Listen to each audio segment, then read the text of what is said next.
আসুন এবার দেখি সর্বশেষ নবী মুহাম্মদ সাল্লাল্লাহু আলাইহি সাল্লামকে নিয়ে হিন্দু ধর্মগ্রন্থে কি কথা লেখা হয়েছে। ভবিষ্যৎ পুরাণে উল্লেখ আছে 3 নম্বর পর্ব 3 নম্বর খণ্ড 3 অধ্যায় 10 থেকে 27 নম্বর শ্লোক। বলা হয়েছে যে ম্লেচ্ছরা তারা আরবের ভূমিকে অপবিত্র করেছে, আর্য ধর্মকে সেখানে খুঁজে পাওয়া যায় না। এখানে কিছু শত্রু ছিল যারা অতীতে পরাজিত হয়েছে, কিন্তু এখন আরো শক্তিশালী শত্রু উপস্থিত হয়েছে।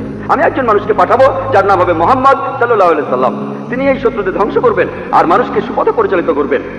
হে ভোজ রাজা, তুমি কখনোই সেখানে যাবে না যেখানে পিশাচদের রাজত্ব, কারণ আমি আমার করুণা দিয়ে তোমাদের হৃদয়কে পবিত্র করব। তখন দেবদূতের মতো একজন মানুষ তিনি রাজার সামনে আসলেন আর বললেন, হে রাজা, আমাকে এখানে পাঠিয়েছেন ঈশ্বর পরমাত্মা। আর্য ধর্ম পৃথিবীতে বিরাজ করবে, যে ধর্মটা সত্য দ্বীনুল হক সেটা পৃথিবীতে বজায় থাকবে। আমাকে এখানে পাঠিয়েছেন ঈশ্বর পরমাত্মা, যাতে মাংসভোজীদের বিশ্বাসকে প্রতিষ্ঠা করা যায়। আমার অনুসারীরা হবে সেই লোকেরা যারা সুন্নতে খাতনা করবে, আর তাদের মাথার উপরে কোনো টিকি থাকবে না। তারা একটা বিপ্লব তৈরি করবে, তারা মুখে দাড়ি রাখবে, তারা প্রার্থনার জন্য আহ্বান করবে, বিধিসম্মত সব খাবারই খাবে, তবে তারা শুকরের মাংস খাবে না। তারা লতাগুল্মের মাধ্যমে পবিত্র হবে না, বরং যুদ্ধ বিগ্রহের মাধ্যমে পবিত্র। তাদেরকে বলা হবে মুসলমান, আর তারা হবে মাংসভোজী। এই ভবিষ্যৎবাণী যে একজন ঋষি আসবেন, আর সেই ঋষির নাম উল্লেখ করা হয়েছে মুহাম্মদ সাল্লাল্লাহু আলাইহি ওয়াসাল্লাম। আর বলা আছে তিনি মানুষ জাতিকে সঠিক পথে পরিচালিত করবেন। আমরা জানি মুহাম্মদ সাল্লাল্লাহু আলাইহি ওয়াসাল্লাম আরবদের পথ দেখিয়েছেন। সে সময়কে বলা হতো আয়ামে জাহেলিয়া, অর্থাৎ বিশৃঙ্খলার যুগ। তিনি তাদের আলো সন্ধান দিয়েছেন। আর বলা হয়েছে তার অনুসারীদের খাতনা করা থাকবে। মুসলমানরা খাতনা দেয়, তাদের মাথায় কোনো টিকি থাকবে না, মাথার পেছনে কোনো লেজ থাকবে না, মুসলমানদেরও থাকে না। তাদের মুখে দাড়ি থাকবে, মুসলমানরাও দাড়ি রাখে। তারা একটা বিপ্লব ঘটাবে, তারা প্রার্থনার জন্য আহ্বান করবে, আর সেটা হলো আজান। আমরা মুসলিমরা আজান দেই, নামাজের জন্য আহ্বান করি। তারা সব বিধিসম্মত খাবার খাবে, কিন্তু শুকরের মাংস তারা ছোবে না। আমরা মুসলিমরা শুকরের মাংস খাই না। তারা লতাগুল্মের মাধ্যমে পবিত্র হবে না, তারা পবিত্র হবে যুদ্ধ বিগ্রহের মাধ্যমে। আর পবিত্র কারণে আমাদেরকে বলা হয়েছে সত্যের জন্য যুদ্ধ করবো, অন্যায় অবিচারের বিরুদ্ধে। তাদেরকে বলা হবে মুসলমান, তারা হবে মাংসভোজী। ভবিষ্যৎ পুরাণের এই ভবিষ্যৎবাণী একেবারে পরিষ্কার ভাবে সর্বশেষ ও চূড়ান্ত নবী মুহাম্মদ সাল্লাল্লাহু আলাইহি সাল্লাম এবং তার অনুসারীদের কথা বলছে। মুহাম্মদ সাল্লাল্লাহু আলাইহি সাল্লামের নাম বিভিন্ন জায়গায় অনেকবার বলা হয়েছে, হাতে সময় নেই, সেজন্য ভবিষ্যৎ পুরাণ থেকে কয়েকটা উদাহরণ দিচ্ছি। এই ভবিষ্যৎবাণী করা হয়েছে ভবিষ্যৎ পুরাণের 3য় পর্ব 3য় খণ্ড 3য় অধ্যায়ের 5 থেকে 8 শ্লোকে। এছাড়া বলা আছে ভবিষ্যৎ পুরাণের 3য় পর্বে 1ম খণ্ড 3য় অধ্যায়ের 21 থেকে 23 নম্বর শ্লোকে। সর্বশেষ আর চূড়ান্ত নবী মুহাম্মদ সাল্লাল্লাহু আলাইহি সাল্লামের কথা উল্লেখ করা হয়েছে অথর্ববেদে 20 নম্বর গ্রন্থে 127 নম্বর অধ্যায়ের 1 থেকে 14 নম্বর মন্ত্রে। এগুলোকে আরো বলা হয় কুন্টুক চুক্তাস। কুন্টুক সংস্কৃত শব্দ, অর্থাৎ পেটের একটা লুকানো গ্রন্থি। তার মানে এই মন্ত্রগুলির অর্থ লুকানো রয়েছে, এগুলো পরে জানা যাবে। এখানে সবগুলো মন্ত্র নিয়ে আলোচনা করার মতো সময় নেই, আমি শুধু প্রথম 4টা মন্ত্র নিয়ে কিছু কথা বলবো। 1 নম্বর মন্ত্র বলছে তিনি হলেন নরসাংসা, তিনি হলেন কাউরামা, তিনি পরাজিত করবেন 60,090 জন শত্রুকে। 2 নম্বর মন্ত্র বলছে তিনি উটের পিঠে চড়বেন। 3 নম্বর মন্ত্র বলছে তিনি হলেন মামা ঋষি। 4 নম্বর মন্ত্রে তাকে আরো বলা হচ্ছে রেপ। 1 নম্বর মন্ত্র বলছে তিনি হলেন নরসাংসা। নরসাংসা শব্দটা এসেছে নর থেকে, অর্থাৎ কোনো ব্যক্তি বা একজন লোক। আর সাংসা অর্থ প্রশংসা, কারো প্রশংসা করা। তাহলে নরসাংসা অর্থ যে ব্যক্তিকে প্রশংসা করা হয়। আর আপনারা যদি মহানবী মুহাম্মদ সাল্লাল্লাহু আলাইহি সাল্লামের নামের ইংরেজি অনুবাদ করেন, যদি তার নামের ইংরেজি অনুবাদ করেন তার অর্থ যার প্রশংসা করা হয়, তাহলে নরসাংসা শব্দটার আরবি অনুবাদ করলে সেটা হবে মুহাম্মদ সাল্লাল্লাহু আলাইহি সাল্লাম। এখানে নামই উল্লেখ করা হচ্ছে। এরপর বলা হচ্ছে তিনি হলেন কাউরামা। এই কাউরামা শব্দটার একটা অর্থ সংস্কৃতিতে হলো শান্তির রাজপুত্র। আর মুহাম্মদ সাল্লাল্লাহু আলাইহি সাল্লাম শান্তির রাজপুত্র ছিলেন। আরেকটা অর্থ হলো যে বিদেশে যায়। হযরত মুহাম্মদ সাল্লাল্লাহু আলাইহি সাল্লাম হিজরত করেছিলেন মক্কা থেকে মদিনায়, তিনি বিদেশে গিয়েছিলেন। এছাড়া প্রথম মন্ত্রে আছে তিনি 60,090 জন শত্রুকে পরাজিত করবেন। আর সে সময় মক্কায় যেসব লোকজন থাকতো তাদের মধ্যে যারা নবীজির বিরুদ্ধে ছিল তাদের সংখ্যা আনুমানিকভাবে 60,000 জন। 2 নম্বর মন্ত্র বলছে যে তিনি উটের পিঠে চড়বেন। কোন ইন্ডিয়ান ঋষি, কোন ব্রাহ্মণই কখনো উটের পিঠে চড়বেন না, কারণ মনুস্মৃতিতে বলছে 11 নম্বর অধ্যায়ের 202 নম্বর অনুচ্ছেদে বলা হয়েছে একজন ব্রাহ্মণকে কোনো গাধা বা উটের পিঠে চড়তে নিষেধ করা হয়েছে। এতে বোঝা যাচ্ছে ইনি কোনো ইন্ডিয়ান ঋষি নন। 3 নম্বর মন্ত্র বলছে তিনি মামা ঋষি। মামা অর্থ মহা, অর্থাৎ মহান ঋষি। আর এছাড়াও অন্যান্য ধর্মগ্রন্থ বলছে সেটা মোহাম্মদ ঋষি। 4 নম্বর মন্ত্র বলছে তিনি হলেন রেব। রেব অর্থ যিনি প্রশংসা করেন। আর মুহাম্মদ সাল্লাল্লাহু আলাইহি সাল্লামের আরেকটা নাম হলো আহমদ সাল্লাল্লাহু আলাইহি সাল্লাম, অর্থাৎ যিনি প্রশংসা করেন। তাহলে নবীজির এই অন্য নামটা এই আহমদ শব্দটার সংস্কৃত করলে পাবেন রেব। আর এ কথাটাই রয়েছে অথর্ববেদে। এই মন্ত্রগুলি কুন্টুব সুক্তাস, এই মন্ত্রগুলি শুধু একজনকে নির্দেশ করছে, তিনি সর্বশেষ চূড়ান্ত নবী মুহাম্মদ সাল্লাল্লাহু আলাইহি সাল্লাম। আমি কয়েকটা ভবিষ্যৎবাণীর কথা বলবো, এছাড়াও আরো আছে। মুহাম্মদ সাল্লাল্লাহু আলাইহি সাল্লাম, তার কথা বলা হয়েছে অথর্ববেদে 20 নম্বর গ্রন্থের 21 নম্বর অনুচ্ছেদের 6 নম্বর পরিচ্ছেদে বলা হয়েছে যে একজন কারু, সে পরাজিত করবে 10,000 শত্রুকে কোন রকম যুদ্ধ ছাড়াই। এখানে আহজাবের যুদ্ধের কথা বলা হচ্ছে, খন্দকের যুদ্ধের কথা পবিত্র কোরআনে সূরা আহজাবে আছে। আর কারু সংস্কৃত ভাষায় এর অর্থ যে ব্যক্তি প্রশংসা করে, যেটা মুহাম্মদ সাল্লাল্লাহু আলাইহি সাল্লামের দ্বিতীয় নাম আহমেদের অনুবাদ, যে ব্যক্তি প্রশংসা করে। এখানে বলা হচ্ছে যে ব্যক্তি প্রশংসা করে অর্থাৎ আহমদ, তিনি 10,000 শত্রুকে পরাজিত করবেন কোনো যুদ্ধ ছাড়া। আমরা জানি যে খন্দকের যুদ্ধে শত্রু বাহিনীতে আনুমানিক 10,000 সৈন্য ছিল, আর এই যুদ্ধে মুসলমানরা কোনো যুদ্ধ ছাড়াই জিতেছিল। নবীজির কথা আরো আছে অথর্ববেদে 20 নম্বর গ্রন্থের 21 নম্বর অনুচ্ছেদের 7 নম্বর পরিচ্ছেদে বলা হয়েছে যে আভান্দু, তিনি 60,090 জন শত্রুকে আর 20 জন গোত্র প্রধানকে পরাজিত করবেন। আভান্দু একটা সংস্কৃত শব্দ যার অর্থ যে প্রশংসা করে, এটা মুহাম্মদ সাল্লাল্লাহু আলাইহি সাল্লামের নামের অনুবাদ। আরো বলা আছে যে তিনি হবেন এতিম। আর আমরা এখন ইতিহাস থেকে জানি সে সময় আনুমানিক 20 জন গোত্র প্রধান ছিল মক্কা শহরে, যারা নবীজির কাছে পরাজিত হয়েছিল, আর মক্কার যেসব লোক তার বিপক্ষে ছিল তারা ছিল প্রায় 60,000। এই ভবিষ্যৎবাণীর কথা আরো আছে ঋগ্বেদে 1 নম্বর গ্রন্থের 3 নম্বর অনুচ্ছেদের 9 নম্বর পরিচ্ছেদে। এখানে সংস্কৃত শব্দ হলো সুশ্রামা। সুশ্রামা এটা একটা সংস্কৃত শব্দ যার অর্থ যে ব্যক্তি প্রশংসা করে, যেটা মুহাম্মদ সাল্লাল্লাহু আলাইহি সাল্লামের নামের অনুবাদ। আরো অনেক ভবিষ্যৎবাণী আছে, এখানে সময় কম তাই সবগুলো বলতে পারছি না। নবীজির কথা আরো বলা হয়েছে সামবেদে উত্তর চিকে 15 নম্বর মন্ত্রে বলা হয়েছে যে আহমদ, তাকে দেওয়া হয়েছে অবিনশ্বর আইন। এখানে নবীজির নাম বলা হয়েছে আহমদ সাল্লাল্লাহু আলাইহি সাল্লাম, তাকে দেওয়া হয়েছে অবিনশ্বর আইন। পবিত্র কুরআন এটাই তার শরিয়া। কিন্তু যদি এই অনুচ্ছেদটার অনুবাদ পড়েন, আহমদ শব্দটা আসলে আরবি শব্দ, তারা এটার অনুবাদ করতে পারেনি, তাই লিখেছে আহাম মাটি। আহা আর মাটি সংস্কৃত শব্দ যার অর্থ আমার বাবা, তার মানে আমার বাবাকে দেওয়া হয়েছে অবিনশ্বর আইন। অনুবাদটাতে আপনারা আলাদা শব্দ দেখবেন, তবে অরিজিনাল গ্রন্থে আছে আহমদ। এই আহমদ শব্দটা হিন্দু ধর্মের অন্যান্য গ্রন্থগুলোতেও রয়েছে, যেমন আছে সামবেদে ইন্দ্র 2য় অধ্যায়ের 152 নম্বর মন্ত্রে নবীজিকে আহমদ বলে ডাকা হয়েছে। যজুর্বেদে 31 অধ্যায়ের 18 অনুচ্ছেদে, ঋগ্বেদের 8 নম্বর গ্রন্থের 6 নম্বর অনুচ্ছেদের 10 নম্বর পরিচ্ছেদে। এছাড়া মহানবী সাল্লাল্লাহু আলাইহি সাল্লামকে বলা হয়েছে আহমদ, সেটা আছে অথর্ববেদের 8 নম্বর গ্রন্থের 5 নম্বর অনুচ্ছেদের 16 নম্বর পরিচ্ছেদে। এছাড়াও আছে অথর্ববেদের 20 নম্বর গ্রন্থের 126 অনুচ্ছেদের 14 পরিচ্ছেদে। মহানবী সাল্লাল্লাহু আলাইহি সাল্লামকে শুধু আহমদ নামে ডাকা হয়নি, আহমদ ওনার একটা নাম, তাকে আরো বলা হয়েছে নরসংসা অনেক জায়গায়, হিন্দু ধর্মগ্রন্থের অনেক জায়গায়। আর আমি আগে বলেছি যে নরসংসার শব্দটা এসেছে নর থেকে, যার অর্থ একজন মানুষ বা একজন ব্যক্তি, আর সংসা যার অর্থ প্রশংসা, প্রশংসা করা। তাহলে নরসংসা অর্থ যে ব্যক্তির প্রশংসা করা হয়।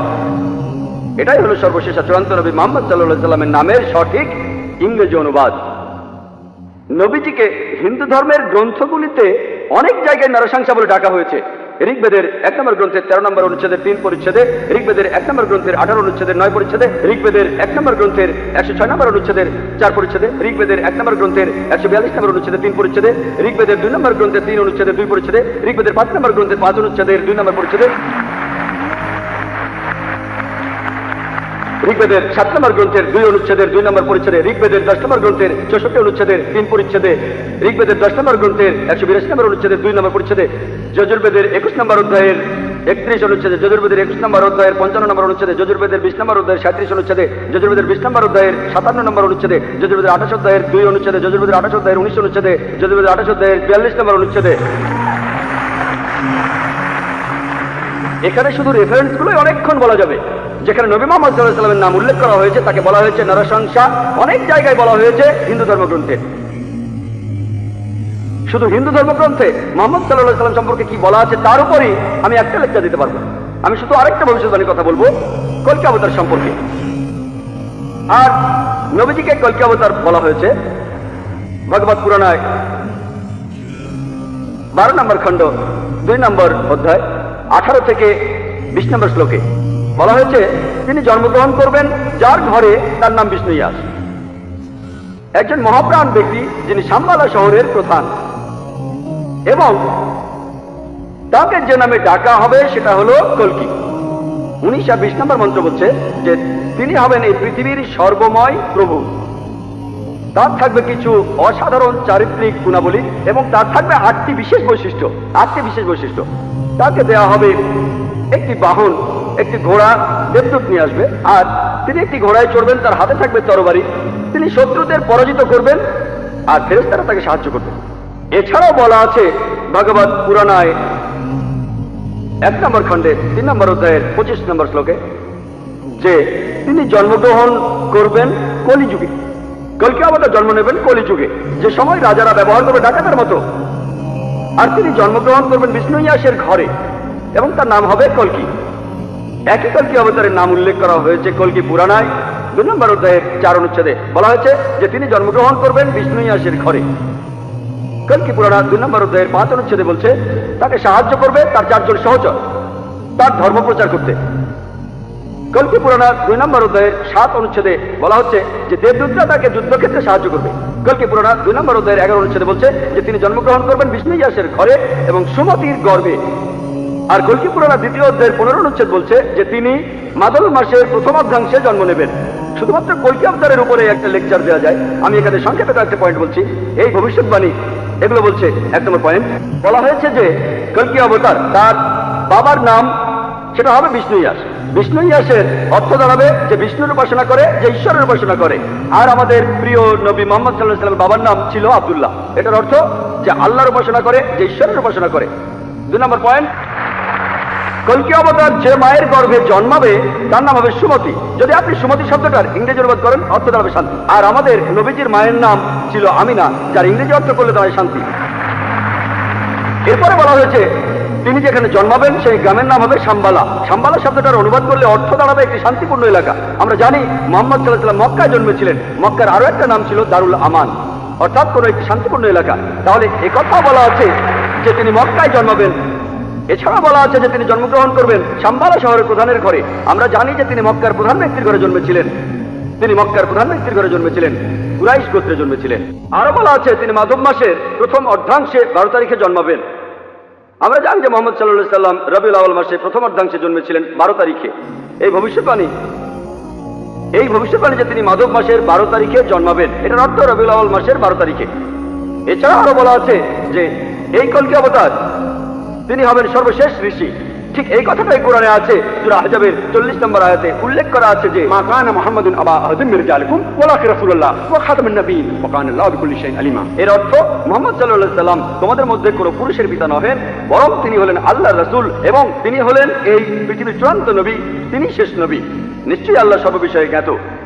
আরো বলা আছে যে এই কল্কি অবতার জ্ঞান আরোহণ করবেন পরশুরামের কাছ থেকে, অর্থাৎ মহান স্রষ্টা একটা পাহাড়ের উপর। আমরা জানি মুহাম্মদ সাল্লাল্লাহু আলাইহি ওয়াসাল্লাম প্রথম আয়াতটা তিনি পেয়েছিলেন গারে হেরায়, জাবলে নূরে, অর্থাৎ নূরের পাহাড়ে, গারে হেরায়। এখানে আরো বলা আছে যে তিনি এরপর উত্তরে গিয়ে আবার ফিরে আসবেন। আমরা জানি মুহাম্মদ সাল্লাল্লাহু আলাইহি ওয়াসাল্লাম মক্কা থেকে উত্তর যুদ্ধে মদিনায় গিয়েছিলেন, তারপর মক্কা জয় করে ফিরে এসেছিলেন। আরো বলা আছে যে এই কল্কি অবতার তিনি পুরো পৃথিবীর মানুষের জন্য একটি দৃষ্টান্ত। তার চরিত্র হবে একেবারে নিষ্কলঙ্ক। আল্লাহ পবিত্র কোরআনে বলছেন, সূরা কালামের 4 নম্বর আয়াতে উল্লেখ করা আছে যে অবশ্যই তুমি অধিষ্ঠিত হইবে সর্বোচ্চ মহান চরিত্রে। এছাড়াও বলা আছে যে কল্কি অবতারের 8টি বিশেষ গুণ থাকবে। কল্কি পুরাণা এবং ভগবত পুরাণায় এই 8টি বিশেষ গুণ হলো জ্ঞান, আত্মসংযম, অভিজাত বংশ, রিভিল নলেজ, সাহস, দানশীলতা, মহানুভবতা আর পরিমিত কথা। আর নবী মুহাম্মদ সাল্লাল্লাহু আলাইহি ওয়াসাল্লামের এই 8টা গুণের সবগুলোই ছিল। এছাড়া আরো বলা আছে যে তিনি হবেন এই পৃথিবীর শিক্ষক। আল্লাহ পবিত্র কোরআনে বলছেন, আর সূরা সাবার 28 নম্বর আয়াতে উল্লেখ করা আছে, ওয়া মা আরসালনাকা ইল্লা কাফাতাল লিন-নাস বাশীরাও ওয়া নাযীরা। আমি তো তোমাকে সমগ্র মানব জাতির জন্য প্রেরণ করিয়াছি তাহাদের সংবাদদাতা ও সতর্ককারী রূপে, কিন্তু অধিকাংশ মানুষই তাহা জানে না। এরপর আরো বলা আছে যে এই কল্কি অবতার তাকে সর্বশক্তিমান ঈশ্বর একটি বাহন দেবেন। আমরা জানি মুহাম্মদ সাল্লাল্লাহু আলাইহি ওয়াসাল্লাম তিনি বোরাকে চড়েছিলেন, বোরাকে চড়ে তিনি মিরাজে গিয়েছিলেন, আল্লাহর কাছে গিয়েছিলেন। আরো বলা আছে এই কল্কি অবতার ঘোড়ায় চড়বে আর হাতে তরবারি থাকবে। আমরা জানি মুহাম্মদ সাল্লাল্লাহু আলাইহি ওয়াসাল্লাম যত যুদ্ধ হয়েছিল বেশিরভাগ যুদ্ধে তিনি ছিলেন, বেশিরভাগ যুদ্ধ ছিল আত্মরক্ষার উদ্দেশ্যে। আর যদিও তিনি সবার নেতা ছিলেন, তবুও সব যুদ্ধে তিনি ছিলেন, সেখানে ঘোড়ায় চড়েছিলেন আর তিনি ডানাতে একটা তরবারি ধারণ করতেন। এরপর আরো বলা আছে যে এই কল্কি অবতারকে সাহায্য করবে 4 জন সহচর, যাতে সত্যের ধর্ম তিনি প্রচার করতে পারেন। বোঝা যাচ্ছে এখানে বলা হচ্ছে 4 খলিফার কথা, খোলাফায়ে রাশিদিন, হযরত আবু বকর, হযরত ওমর, হযরত ওসমান, হযরত আলী, আল্লাহ তাদের সবার উপর সন্তুষ্ট হন। পরে তারা হয়েছিলেন খোলাফায়ে রাশিদিন, সঠিক নির্দেশ পালনকারী, ইসলামের খলিফা, ইসলামকে ছড়িয়ে দিয়েছেন। আরো বলা আছে যে এই কলকি অবতার শত্রুকে পরাজিত করবে আর মানুষকে সঠিক পথে নিয়ে আসবে। আমরা জানি মুহাম্মদ সাল্লাল্লাহু আলাইহি ওয়াসাল্লাম শত্রুকে পরাজিত করেছিলেন আর আরবদের তিনি আয়ামে জাহেলিয়া থেকে অজ্ঞতার যুগ থেকে সত্যের পথে এনেছিলেন। আরেকটা কথা বলা আছে যে দেবদূতরা তাকে যুদ্ধের ময়দানে সাহায্য করবে। আমরা জানি মুহাম্মদ সাল্লাল্লাহু আলাইহি ওয়াসাল্লামকে ফেরেশতারা বিভিন্ন যুদ্ধে সাহায্য করেছিলেন, যেমন বদরের যুদ্ধে। পবিত্র কোরআনেও আছে সূরা আল ইমরানের 123 থেকে 25 নম্বর আয়াতে উল্লেখ আছে। এছাড়া সূরা আনফালের 8 এবং 9 নম্বর আয়াতে উল্লেখ আছে। তাহলে এই কলকি অবতারের ভবিষ্যৎবাণীর সাথে আর কাউকে মেলানো যায় না, শুধু মেলানো যায় সর্বশেষ ও চূড়ান্ত নবী মুহাম্মদ সাল্লাল্লাহু আলাইহি ওয়াসাল্লামকে।